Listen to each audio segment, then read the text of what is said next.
Yeah, start. Ready. So, যে বাংলাদেশের মানুষের মধ্যে একটা মিসকনসেপশন বা ভুল মেন্টাল হেলথ সম্পর্কে মেন্টাল হেলথের ইস্যুটা যার মধ্যে থাকবে হয়তো বা তাকে আমরা অ্যাড্রেস করি যে না সে তো আনওয়েল বা সে পাগল। এই প্রস্পেক্টিভে আপনি কি মনে করেন?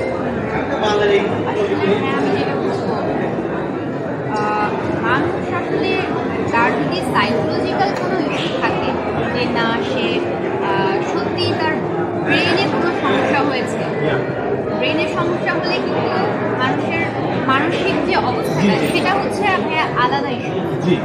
যে সে হচ্ছে তার ফিজিক্যালি সে ইল, বাট যেই মানুষটা ফিজিক্যালি ইল না, তার ব্রেন থেকে কোনো সমস্যা হয় নাই, তার ফিজিক্যালি কোনো দিক থেকে তার প্রবলেম হয় নাই, বাট সে মানসিক অসুস্থতার মধ্যে ভুগতেছে, এটা হচ্ছে ভাইয়া আমি তাদেরকে কখনই পাগল বলবো, কারণ এটা আমার উচিত হবে না।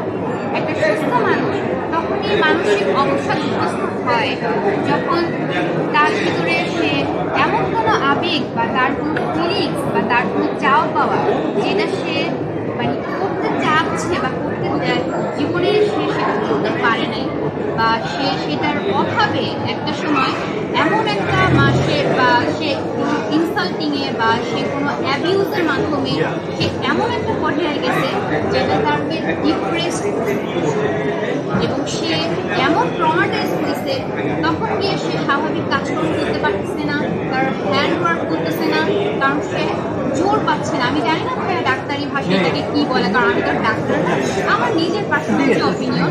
কিন্তু আমি বলতে আসলে এই জন্য আমি বললাম যে ভাইয়া যে নিজেকে মানুষের মধ্যে যারা আসলে বেশিরভাগ হয় কি যারা বেশি ভালোবাসে, যারা বেশি ইমোশনাল, যারা বেশিরভাগ হয় এটা ভালো মানুষের সঙ্গে হয় জানেন, যারা নিজের চেয়ে মানুষকে বেশি ভালোবাসে, মানুষের প্রায়োরিটি দেয় বেশি, তখন হয় কি মানুষকে নিজেকে খুঁজে পেতে চায়। একটা সময় গিয়ে তারা এমন তার কাছ থেকে অবহেলিত হয় বা এমন ট্রমা সে দেয় বা এমন সে কষ্টটা দেয়, তখন গিয়ে ওই যে মানুষটা ভালোবাসে ওনার পক্ষে সেটা অ্যাকসেপ্ট করা সম্ভব হয় না। তখন গিয়ে সে এমন একটা আঘাত পায়, ওই সময়টা থেকে তার মেন্টাল কিন্তু খুব খারাপ একটা ইস্যু বা কন্ডিশন তৈরি হয়। যখন সে নতুন করে আবার শুরু করবে, এই সময়টাতে অনেকে একটা ধাক্কা খায়, তখন গিয়ে একটা সুইসাইডের প্ল্যানিং করে, তখন গিয়ে দেখা যায় যে এত একাকী হয়।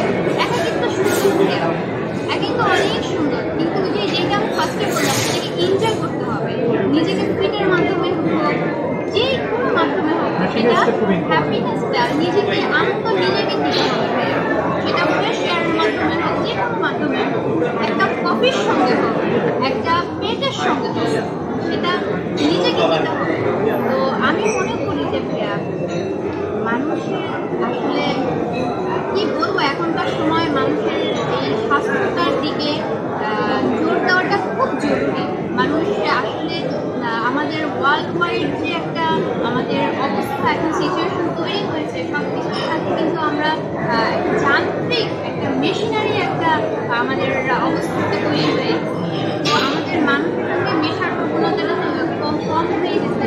তো আমরা চেষ্টা করবো যে আমাদের ফ্যামিলির সঙ্গে মিশতে, নিজের সঙ্গে নিজেকে মেশাতে, এবং যাদেরকে ভালোবাসি তাদের সঙ্গে অবশ্যই সময় কাটাতে, অবশ্যই তাদেরকে রেসপেক্ট করতে, অবশ্যই নিজেকে রেসপেক্ট করতে।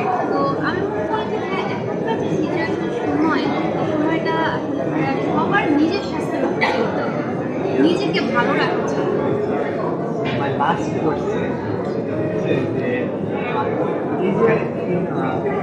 সোসাইটি আপনি কি রিসেন্ট ইয়ারে মেন্টাল লাইফ ভিউজটা জীবনের পরিবর্তন লক্ষ্য করতে পেরেছেন? আমি আমার দিক থেকে যেটা বলবো ভাইয়া, এখন কিন্তু একটা মানুষের মধ্যে বড় ধরনের একটা পরিবর্তন আছে, সেটা আমি বলবো ভাইয়া ফিটনেস। এইদিকে যদি আমি যাই ভাইয়া, দেখেন আগে কিন্তু ইউরোপিয়ান যারা ফরেনার্সটা ছিল, ফরেন কান্ট্রি যারা ছিল, তারাই শুধু কিন্তু এটার বিষয়ে অ্যাওয়ার ছিল। তারপরে আমাদের যারা মডেল, যারা একটা অ্যাক্টার্স, যারা এই ধরনের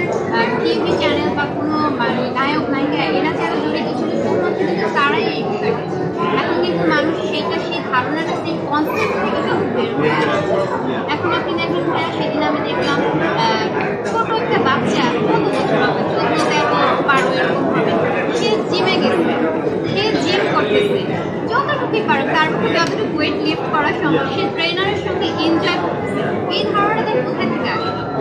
আর এটার জন্য প্রায় সোশ্যাল মিডিয়া যায়, এটা যে শুধু আসলে নেগেটিভভাবে ইউজ হয় তা, এই অ্যাওয়ারনেসটা কিন্তু এই সোশ্যাল মিডিয়ার মাধ্যমে আসে, আমরা কিন্তু ইন্টারনেটের মাধ্যমে এটা জানতে পারি। তো এখন ভাইয়া আমি মানে এই ফিটনেসের যে একটা ব্যাপার আসছে, তারপরে মানুষ এখন এই যে আমি নিজেই একা কিন্তু শহর থেকে আসছি, আমার পার্টনার বা আমার ফ্যামিলি মেম্বার যে আছে তার কিন্তু তারা অন্য কাছে বিজি, এখন আমি যদি বাসায় মনমরা হয়ে বসে থাকি, ভাই আমার দায়িত্বটা কিন্তু নিতে বলে। তো আমি বলবো যে এই যে আমি যে আমার সঙ্গে এনজয় করতেছি, এই যে মানুষের মধ্যে এখন অনেক অনেক পরিবর্তন হচ্ছে, আমি যেখানে যাই সেখানে দেখি এখন একটা ওই শেকের বোতল বা কফির বোতল নিয়ে ছেলে হোক মেয়ে হোক মানুষ ওই জিমে যাচ্ছে, এক্সারসাইজে যাচ্ছে, তারপরে লেকগুলোতে যাই, পার্কগুলোতে যাই, ভাইয়া ওখানে বাচ্চারা এনজয় করতেছে, বড়দের সঙ্গে হাঁটতে আসছে, ওদের কিন্তু ভাইয়া খেলাধুলার জায়গা নেই। এখন মানুষ আগের চেয়ে অনেক বেশি সচেতন, আমি যেটা মনে করবো এখন মানুষ চাচ্ছে যে নিজে সুস্থ রাখার জন্য। এখন কিন্তু অনেকটা সেই ধারণা থেকে আমাদের যে ভাইয়া দেখেন ডিমেনশিয়ার যে পেশেন্ট এখন কিন্তু অনেক বেড়েছে আমাদের। তো কেন এটা? মানুষ কিন্তু মানসিকভাবে অবসাদগ্রস্ত হতে হতে কিন্তু একটা সময় একটা খারাপ সিচুয়েশনে যায়। তো এখন এই প্রেজেন্ট সিচুয়েশন, একটা প্রেজেন্ট সিচুয়েশন আমি যেটা দেখতেছি মানুষ অনেক পরিবর্তন হয়েছে, অনেক চেঞ্জ মানুষের মধ্যে আসতেছে, সেটা মোবাইলের মাধ্যমে হোক, ইন্টারনেটের মাধ্যমে মানুষ নিজের প্রতি নিজেকে ভালোবাসতে শিখতেছে।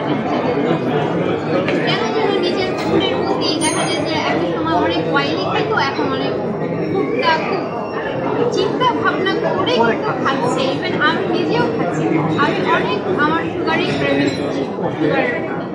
আমি কিন্তু যখন থেকে ফিল করলাম না আমার নিজেরও একটু ভালো থাকার জন্য নিজেকে ভালোবাসা দরকার, আমার জন্য আমার পাশেটা সবই করতেছে, কিন্তু তারপরও আমার মনে হয় আমার মুখটাকে খুশি আমারই মনে হয় চেষ্টা করতে হবে। তো এখন আমি যেটা বলতে এখন অনেক পরিবর্তন, ভালো পরিবর্তন। Thank you very much for your time.